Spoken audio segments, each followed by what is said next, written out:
Donc aujourd'hui, nous allons vous montrer une Bobine Tesla! bobine Tesla et nous allons faire des expériences pour voir la conductivité ou la résistance à l'électricité de certains matériaux Et aussi la lumière.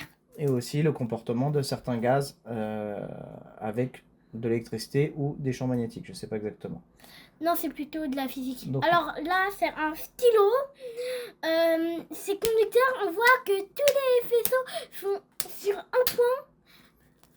C'est parce que c'est un stylo ou c'est à cause de la matière? La matière, c'est du métal, du bon fer, bien ferreux. Du métal, mais pas forcément du fer, d'accord. Là, c'est un fil de fer. Alors, ça sera comme le stylo. Tout va se mettre dans un seul point. Un seul rayon. Oui, un seul rayon. Alors, un coquillage. Ben là, c'est pas du tout conducteur. Tu peux oublier ça. C'est pas du tout un conducteur. Ok. On va faire écouter. Ah. Le granit, là, c'est aussi résistant. Et donc la bobine Tesla, ça fait ça comme bruit. À peu près. Et ça? Là, c'est une spatule de métal. Du fer. Là, ça conduit extrêmement bien.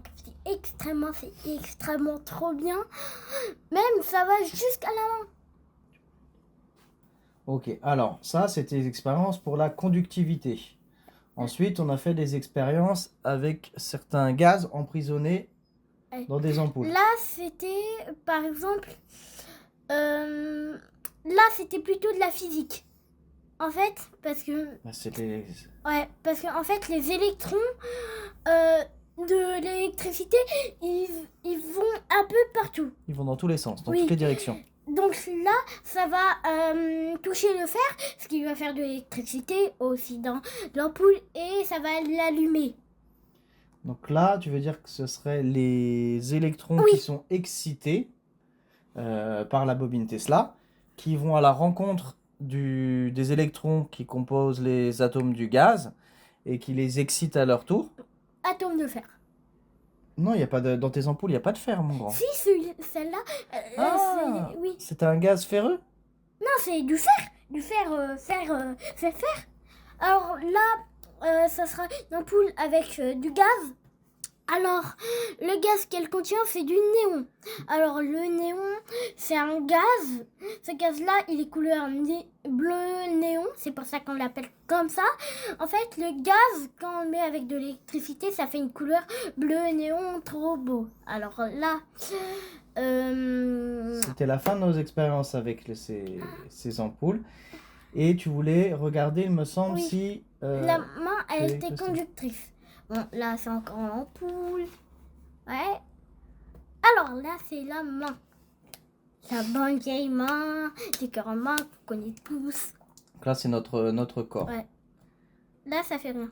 Là, je pense que c'était pas assez fort et Ouais. tu étais trop loin, tu t'es pas assez approché. Alors, là, ça fait même des chatouillements. Ouais, là, on voit des points de contact, Ouais. donc c'est bien que Ouais. l'électricité Ouais. cherche et est attirée par ton corps. Ouais. Donc ton corps conduit l'électricité. Pour quelle raison, tu penses? Ouais. Déjà, il peut y avoir des matériaux qui sont conducteurs. Ouais. Et l'eau, par exemple. Voilà, Et notre corps, aussi- c'est 70% d'eau qui est conductrice d'électricité. Et aussi, le fer dans le sang. Ça, je pense que c'est une petite raison. Et il y a nos 70% d'eau et notre peau qui Et- n'est pas d'une grande résistance. Et notre face. Voilà, c'était notre première vidéo sur la bobine Tesla. On essaiera d'en apprendre un peu plus sur le fonctionnement de la bobine Tesla Ouais. pour faire une deuxième vidéo plus détaillée. Ouais. Ciao les abonnés et aussi